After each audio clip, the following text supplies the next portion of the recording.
চারদিকে সবুজ ফসলের সমারোহ, দক্ষিণা বাতাসে দুলছে গমের চারা, আর সেখানে উড়ছে এক বিশাল আকৃতির ড্রোন, যা যে কারোই নজর কাড়ছে।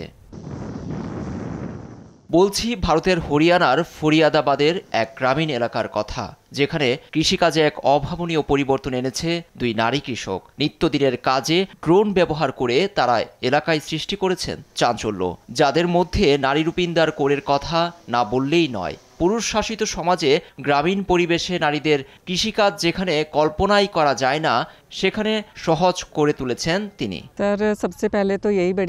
ড্রোন ব্যবহার আমাদের জন্য এতটা সহজ নয়। নারীরা ঘরে থাকেন এবং অনুমতি ছাড়া বাইরে বের হন না।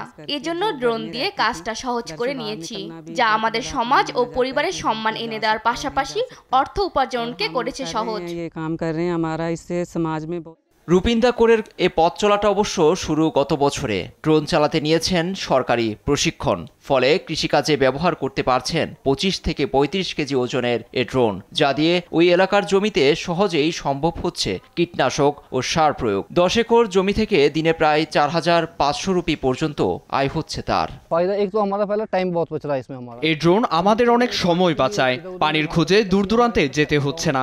একে তো আমাদের গ্রামে বিদ্যুৎ সংকট, অন্যদিকে শ্রমিক পাওয়া কঠিন। সবচেয়ে বড় কথা, এটি আমাদের জীবনে বড় পরিবর্তন এনেছে। তার এ চিন্তাভাবনা ও প্রযুক্তি কৃষকদের দিয়েছে স্বস্তি। এ কার্যক্রমকে সরকারিভাবে নাম দেওয়া হয়েছে নামো ড্রোন দিদি। ভবিষ্যতে ১৫,০০০ নারীকে প্রশিক্ষণ ও আর্থিক সহায়তার মাধ্যমে আত্মনির্ভরশীল করার আশ্বাসও দিয়েছে মোদি সরকার। নিউজ ডেস্ক, দেশ টিভি।